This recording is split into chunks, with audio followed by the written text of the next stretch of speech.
Je veux bien partager avec vous ce message à tous et toutes les sans-papiers aujourd'hui.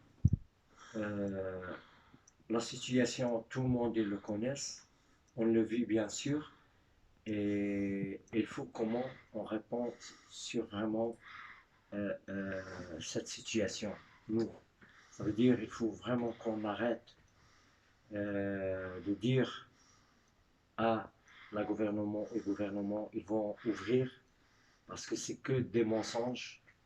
Il n'y a pas d'ouverture, il n'y a pas de régularisation jusqu'à aujourd'hui de son papier.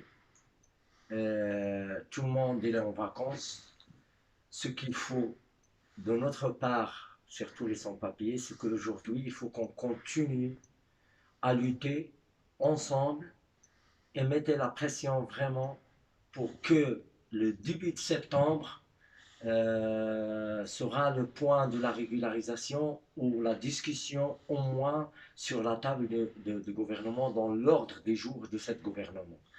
Alors ce qu'il faut, parce qu'il y avait tout un travail là-dessus d'autres groupes, aujourd'hui on arrive vraiment à que les sans-papiers sortent de leur coin et on veut bien que d'autres rejoignent cette dynamique tout simplement pour un objectif, c'est d'arriver à une régularisation. Et tout le monde, le gouvernement aujourd'hui, il dit qu'il n'y a pas de régularisation massive, à base de pas mal de ce qu'on appelle de pas mal des arguments qu'il le donne. De notre part, ce qu'on dit pour la régularisation, c'est que régulariser les sans-papiers, les gens, les personnes qui se trouvent sur les territoires belges parce que ce sont des travailleurs. Aussi, il y en a des étudiants, il y en a des enfants.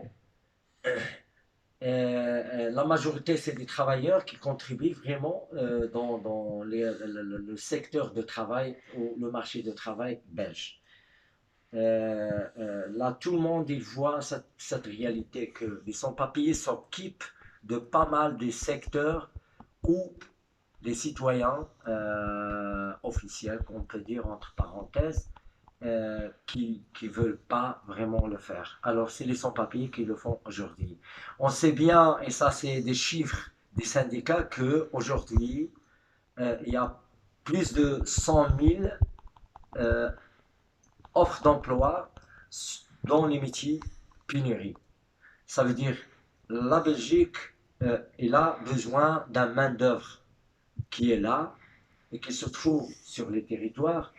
C'est pour cela qu'on se dit aujourd'hui, il faut une régularisation sur, voilà, pour que le pays là où on vit, le pays où on contribue économiquement, parce que on fait, voilà, on a tout ce qu'il faut, si on boit un verre ou un café, on sait bien que on paye les impôts à l'État.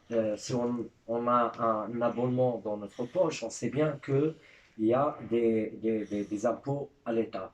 On contribue dans ces impôts-là. Et on voulait vraiment, à travers le travail, contribuer plus parce qu'on sait bien qu'il y a de l'argent, mais qui passe dans les poches des patronats aussi.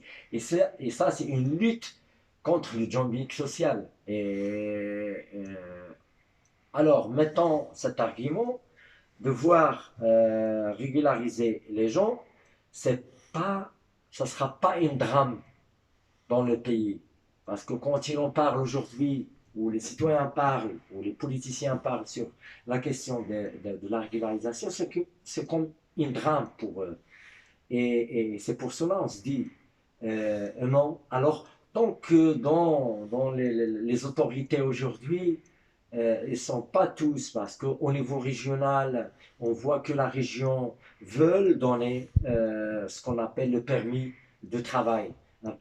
Ça veut dire qu'il y a une volonté au niveau régional. Au niveau local aussi, les communes, il y a une volonté puisque on a le droit, bien sûr, de la carte médicale urgente et on a pas mal de soutien de pas mal de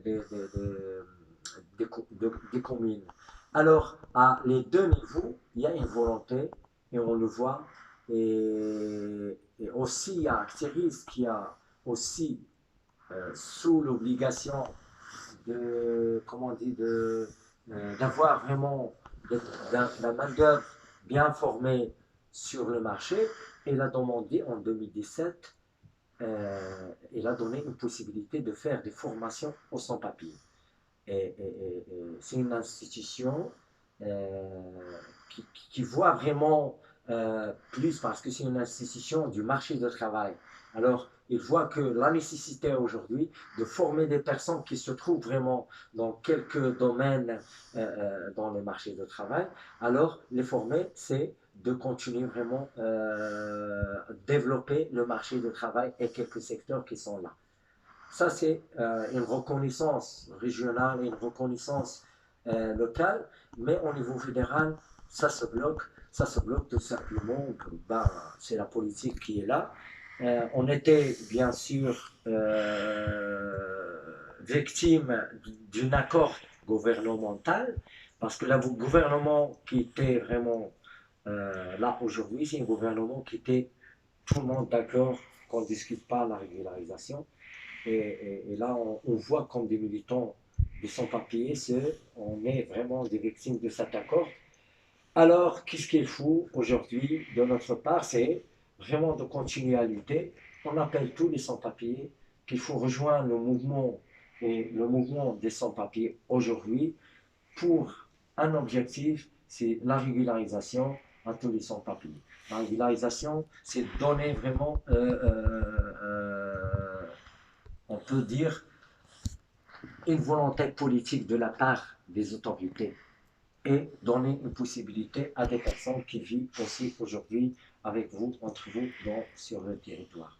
J'invite tous les sans-papiers vraiment de rejoindre leur mouvement et de rejoindre vraiment la dynamique qui est là aujourd'hui.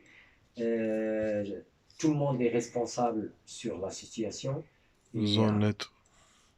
et à la fin, bien sûr, je rejoins le mouvement qui est là aujourd'hui dans la zone neutre à côté du bureau, ce qu'on appelle la zone neutre. Alors c'est à Place Sainte-Catherine. Les groupes, ils ont vraiment les moyens de communication. Ils vont communiquer chaque fois où il y a des actions. Merci à vous et la lutte continue.